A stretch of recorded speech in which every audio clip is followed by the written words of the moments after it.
નમસ્કાર દર્શક મિત્રો, માલંત્રીમાં આપનું સ્વાગત છે. પ્લીઝ પૂરો વિડીયો જોજો, લાઈક કરજો, શેર કરજો અને અમારી ચેનલને સબસ્ક્રાઇબ કરજો.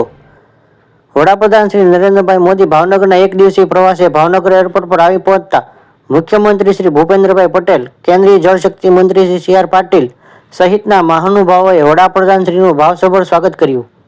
ઘોઘાના એકતા સખી મંડળના બહેનોનો વડાપ્રધાન શ્રી નરેન્દ્રભાઈ મોદીને આવકારવા અદમ્ય ઉત્સાહ.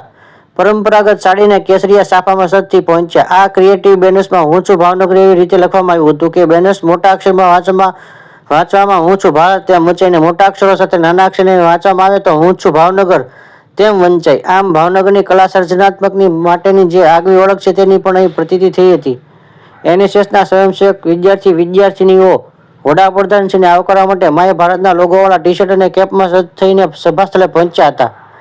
મહિલા કોલેજ સર્કલથી રૂપાણી સર્કલ સુધીના માર્ગમાં દેશભક્તિની વિવિધ ઝાંખીઓ, સાંસ્કૃતિક કૃતિઓ, ગીતો અને રોડ શો એ અનોખું આકર્ષણ જમાવ્યું હતું. ભાવનગર કાર્યક્રમ સ્થળે લોક સાહિત્યકાર માયાભાઈ આહિર દ્વારા રંગારંગ સાંસ્કૃતિક પ્રસ્તુતિ રજૂ કરવામાં આવી હતી.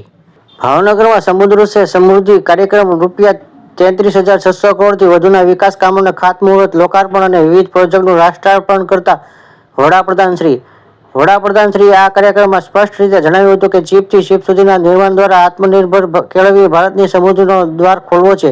આજે ભાવનગર સમુદ્રથી સમૃદ્ધિ તરફ જવાનું કેન્દ્ર બન્યું છે. વડાપ્રધાનશ્રીએ જણાવ્યું હતું કે 2047માં વિકસિત ભારતના સંકલ્પમાં આત્મનિર્ભરતા મુખ્ય છે. 100 દુઃખની એક દવા છે તે છે આત્મનિર્ભરતા. ભારતનો દરિયા કિનારો સમૃદ્ધિના દ્વાર ખોલનારો બની રહેવાનો છે. વડાપ્રધાનશ્રીએ વધુમાં જણાવ્યું કે ભારતનો કોઈ દુશ્મન નથી. દુશ્મન હોય તો તે બીજા પર નિર્ભરતા છે.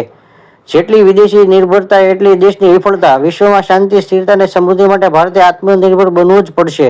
વડાપ્રધાનશ્રીના સૌનો સાથ સૌનો વિકાસના મંત્ર સાથે આપણે આગળ વધી રહ્યા છીએ. વડાપ્રધાનશ્રીના નેતૃત્વમાં ભારત વિશ્વની સૌથી મોટી અર્થવ્યવસ્થા બની ચૂકી છે. આ પ્રસંગે શ્રમ અને રોજગારના કેન્દ્રીય મંત્રી શ્રી મનસુખભાઈ માંડવિયા, પોર્ટ, શિપિંગ અને વોટરવેજના કેન્દ્રીય રાજ્યમંત્રી શ્રી શાંતનુ ઠાકુર, અન્ન અને નાગરિક પુરવઠા કેન્દ્રીય રાજ્યમંત્રી શ્રીમતી નીમુબેન બાંભણિયા, નાણાં મંત્રી શ્રી કનુભાઈ દેસાઈ, આરોગ્ય મંત્રી શ્રી ઋષિકેશભાઈ પટેલ, કૃષિ મંત્રી શ્રી રાઘવભાઈ પટેલ, પાણી પુરવઠા મંત્રી શ્રી કુંવરજી બાવળિયા, સામાજિક ન્યાય અને અધિકારીતા મંત્રી શ્રીમતી ભાનુબેન બાબરિયા, મત્સ્ય ઉદ્યોગ રાજ્ય મંત્રી શ્રી પુરુષોત્તમભાઈ સોલંકી, ધારાસભ્ય શ્રી સેજલબેન પંડ્યા, જીતુભાઈ વાઘાણી, શંભુ પ્રસાદ ટુંડિયા, શિવાભાઈ ગોહિલ, ભીખાભાઈ બારિયા, ગૌતમભાઈ ચૌહાણ, ડોક્ટર પ્રદ્યુમન વાજા સહિતના સૌરાષ્ટ્રના ધારાસભ્યશ્રીઓ, મેયર શ્રી ભરતભાઈ બારડ, જિલ્લા પંચાયતના પ્રમુખ શ્રી રિયાબેન મિયાણી, પૂર્વ સાંસદ શ્રી રાજેન્દ્રસિંહ રાણા, જિલ્લાના અગ્રણીઓ સર્વશ્રી દિગ્વિજયસિંહ ગોહિલ, કુમારભાઈ શાહ, રાજુભાઈ રાબડિયા, રાવજીભાઈ પંડ્યા, અધિકારીઓ, રાજ્યભરમાંથી આવેલ નાગરિકો તથા ભાવનગરની જનતા મોટી સંખ્યામાં ઉપસ્થિત રહી હતી.